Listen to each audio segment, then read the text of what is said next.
On prend tout de suite la direction de Bordeaux pour accueillir Xavier Rozan. Bonjour Xavier. Bonjour. Vous êtes directeur de la publication des éditions Le Festin. Alors voilà un guide hors du commun. Il manquait en fait ce guide. Des livres sur Lascaux, il y en a. Des guides, il y en a. Mais des guides comme celui-ci, il n'en existait pas. Est-ce que c'est ce qui a guidé votre choix pour la rédaction de cet ouvrage ? Alors, surtout, ce qui nous a guidés, c'est l'ouverture donc de ce qu'on appelle Lascaux 4, le centre international pariétal qui a ouvert à la fin de l'année dernière, qui a été inauguré par le président de la République, François Hollande. Absolument. Donc, c'est un nouvel outil absolument extraordinaire. Et donc, il fallait un guide de visite, un guide d'aventure, je dirais, tellement ce qui est raconté, c'est-à-dire l'histoire de Lascaux, la grotte, mais aussi sa redécouverte et sa préservation, constitue des aventures absolument extraordinaires. Et puis c'est un centre unique en Europe et dans le monde.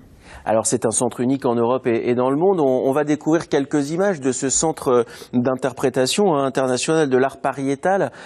Au fond, c'est un centre d'interprétation, c'est un centre qui dit tout de l'art pariétal, mais ça dit surtout l'histoire de l'homme. L'histoire de l'homme, bien sûr, sur les murs de la grotte, mais l'histoire des hommes qui ont découvert et qui, ensuite, ont transmis cette richesse-là. C'est ça que l'on retrouve aussi dans votre guide. Oui, on appelle la vallée de la Vézère la vallée de l'homme, et d'ailleurs elle est aussi protégée au patrimoine mondial de l'humanité.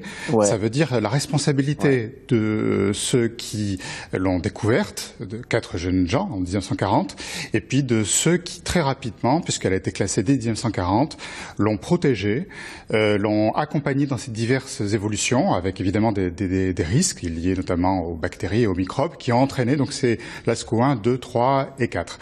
Et aujourd'hui, à travers ce Lascaux 4, qui pour la première fois montre l'entièreté de la grotte d'origine, eh bien, on a la possibilité à la fois de plonger dans cette vallée de la Vézère, qui est occupée par l'homme depuis 350 000 ans, de découvrir ces gravures et ces peintures qui datent de 20 000 ans, tout de même, mais aussi d'avoir une interprétation sur les débuts de l'humanité et ce qui, je crois, est important, les débuts de l'art, en fait. Les débuts de l'art, et c'est bien ce que l'on retrouve dans le guide Lascaux, puisque à l'intérieur, il y a aussi tout le processus de reconstitution de Lascaux 4, et ça, c'est une aventure là aussi humaine fantastique, avec des entreprises à la pointe de la technologie. Alors, très honnêtement, un guide sur Lascaux, je me suis dit, oula, ça va être pointu. Et vous avez réussi le pari de rendre tout ça très accessible. J'imagine que c'était l'un de vos objectifs en tant que directeur de la publication.